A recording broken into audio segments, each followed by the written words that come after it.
Hello and good morning. So I was waiting for a couple of sources to come out. At least a couple for me to read um, after the first Republican debate, just to see if kind of what I was thinking, just seconds after watching the debate, throughout the debate. Wondering if my thought process was kind of resonating with other people, and it seems like it was. I watched the debate. Um, I went in the debate with very low expectations of. Okay, so let's go through them. So let's go top to bottom. I think I can get this in the right order. So Ron DeSantis came in with the highest polling numbers. And I felt like, and I like Ron DeSantis. I think he's the best governor in America.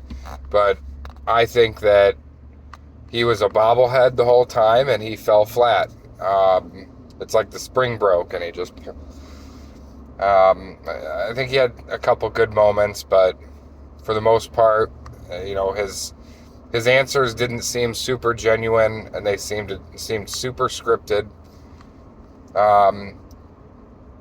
Vivek, who was the one I had the most promise for going in, I liked Vivek. I've only heard small sound bites, but I'll be honest. After listening to him for what was that, an hour and a half, 2 hours, uh, I think he's very eloquent and he's intelligent and I think he's got a future. I don't know if I don't know if I feel like he's got a high office future, in terms of politics. He might be like a good, correspondent for somebody or a contributor or something like that. But, we'll see. Time will tell with him. But, I'm going to steal a phrase often used by the left is, vibes, good vibes, bad vibes,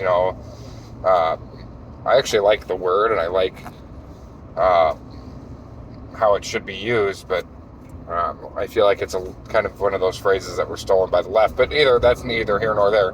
I got not good vibes from him, and I guess I don't necessarily know how to put that into words, but just a little too over the top, I guess. All right, so DeSantis, Vivek. So the third, I think the number 3 polling was actually Chris Christie. And I will give Chris Christie, and I never thought I would do this, I will give him a little bit of credit. Not a lot, but a little bit. Okay? He made a couple comments, but I thought the whole Chris Christie debate was going to be pot shot after pot shot at Donald Trump. And he seemed to restrain himself. And he didn't even look like he was biting his tongue. He didn't look like he wanted to get these pot shots out. He just didn't. And that's good. I have no desire for Chris Christie to advance politically. I think he is a absolute backstabber. Kind of like the, slit your loved ones' throats to get, to advance yourself. So I think that's a lot of who Chris Christie is. So I don't have any love for Chris Christie, but I will respect that. I think that he actually did well at the debate in terms of, having the composure that he should have. So we'll leave that one at that. Mike Pence, I think, would be the 4th highest polling going into the debate. Mike Pence is boring. I mean, I think he was a good vice president. Um, I think his hands were tied on January 6th and he did what he had to do, right? So, I mean, what else was he going to do at that point? Let's be realistic, right? So, you know, but Mike Pence is boring. And he was boring going in. He was boring when he was vice president. He was a good vice president, but he was boring. But I mean, how exciting are vice presidents ever? I mean, I think Kamala Harris is like the most exciting vice president I've ever seen, and that's not in a good way. Mainly her witch cackle. But anyway, so she was he was boring. And I don't think that he advanced any. I was looking at some reports, and he had like, you know, like a plus like 0.5% or something like that. I mean, nothing wild. Nikki Haley would be the next one. Nikki Haley had the largest margin of support gained after the debate. Many reports are coming out saying that she won the debate. I've also seen, actually, I'll get into this in a little bit. Let me continue going through them. Okay, so after Nikki Haley, who was, I think, there's, right, Doug Burgum and Asa Hutchinson left, right? Oh, no, Tim Scott. Tim Scott, I think, was polling the highest out of those three. And, I mean, he was pretty much a nothing burger. You barely heard from him. I don't really have much to say about him. Doug Burgum, I actually liked Doug Burgum. He didn't gain much ground on the debate. I think he was kind of gypped out of speaking. He like broke his leg or something earlier, broke his ankle or something earlier that day too. And he was standing there and you can kind of tell he was in pain and, he's kind of shifting a lot and, he's kind of wincing when he spoke sometimes. So actually that, made me grow some respect for him, to be honest with you. It's, a lot of people would have sat that out after that, but especially when you're polling so low and you're kind of, he's kind of got to know in the back of his mind that, maybe he's, campaigning for a cabinet spot or something. But when Doug Burgum spoke, I think that it was always intelligent. It was always, in a respectful manner, and I liked Doug Burgum. I did. I did like him after the, I didn't know anything about him going into the debate, so I had a clear opinion. I didn't have any pre-thoughts to him. And then that brings me into Asa Hutchinson, who I think was the clear loser in the debate. I thought Chris Christie was going to be a clear loser, but like I said, he actually did pretty good. But Asa Hutchinson, I think he was polling at like 2%. That dude should be polling at like negative 48 now, after that debate. He was the one, and I didn't really know anything about Asa Hutchinson, so I didn't know.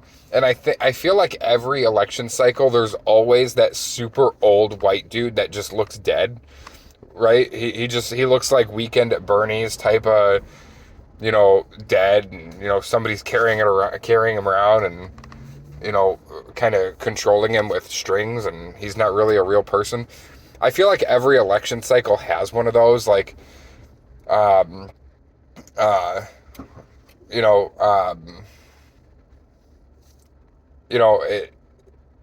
it was, who was the guy, that was, John McCain was kind of that guy. And then, I feel like there was another one when, Obama ran in 2012, and, I'm going to kick myself at the end of this video because I'm going to remember it. And then, obviously, Joe Biden, I would say Joe Biden was that guy, who actually somehow got elected, but we won't get into that right now. I think, anyone who watches most of my past videos know how I feel about that. But, I always feel like there's that one guy that looks like he's already dead. And Asa Hutchinson was that guy. And when he spoke, he took every opportunity. And to the moderator's credit, who was that? It was Brett Baer and Martha McCallum, I think. I know it was Brett Baer. I think the woman was Martha McCallum. But to their credit, they did not give a whole lot of opportunities for the pot shots. A couple, yeah, but Asa Hutchinson took everyone he could, but he still sounded like he was reading from a script from 1965, and I think he was the clear loser, and there's no doubt in my mind. So I want to get back to Nikki Haley, though. I went into the debate with no opinion of Nikki Haley. She's the governor of, is it North Dakota? If I'm wrong, I'm wrong, but I think it's North Dakota. I've heard she's a good governor. That's about all I've heard, but I, kind of didn't have an opinion of her. And I think sometimes that's better, then you kind of have a fresh perspective, right? But she blew me away. I mean, especially when she got into it with Vivek. Oh man, I thought he was done. I mean, I almost expected him to walk. I didn't really expect it. It doesn't happen, but you almost expected this guy to walk off the stage after she very Trump-like roasted him. I mean, just absolute, like, I remember in middle school we used to say treated all the time, just treated, like, just roasted him. And in very Trump-esque way, too. And I thought she was brilliant. And the polls agree with me. So I'm reading these polls, and there's two clear winners. DeSantis gained a little bit, but he was already up there. Vivek stayed about the same. Vivek had like the lowest amount of change, neither negative or positive. So I guess that's okay for him, being as though he's kind of up there anyway. But, this is, the amount that Nikki Haley has gained in the reports that I'm reading, as long as they're accurate, we're looking at damn near a three-way tie for second place right now. There were some polls that she went up 51 points after the debate. I've never been totally clear on understanding on how the points work, but they go by points, and she's kind of sitting right there with DeSantis and Vivek now. So it's kind of wild. But every report that I read said the individual who gained the most support from the debate, he didn't even debate that day. And you know who it is. So apparently the winner of the debate was the man who didn't debate, former President Donald Trump. And the second place winner seems to have been Nikki Haley. And so I guess you could say, of the people who debated, it seemed like Nikki Haley was the winner. And I turned to my wife and I said, and my wife and I have some, differing political views, and that's okay. There's a couple topics that we're vastly different on. But for the most part, we can have these conversations and, see eye to eye at least on most issues. There are, I won't get into it, but there's, one or two issues that we are vastly different on, and that's okay. And you know, we love each other, so it's okay. Um, but uh, but I turned to her. I said, Nikki Haley won that. And I said I'd be surprised to read otherwise. And you know, she was like half paying attention. She's not super political, but I mean, like I said, there's a couple issues that were like not so similar on, but that's okay. But anyway, just thought I'd throw that out there. I was super surprised. I did not expect. I expected to go in there and say, yeah, you know, I'm all for Vivek up here. And then he talked, and I'm like, you know, and he said some good things, right? But I just, I think that Nikki Haley just did way better. And Ron DeSantis did a lot worse than I thought he would. And again, I hate to say it, Chris Christie did a lot better than I thought he would. Again, I'm not giving any credit to Chris Christie. He probably, you know, he's got a lot of money in his campaign. He's probably got a lot. He probably pays his advisors very well for them to advise him on how to not be the dirtbag that he is, or not to sound like the dirtbag that he is. So, you know, but to his credit, he did well. You know, you know, credit where credit's due, right? Even if it's not deserved. So, all right, well, that's all I got. Kind of a fun time watching that, actually. It was more entertaining than I thought it would be. So, all right, everyone have a good one and enjoy the day.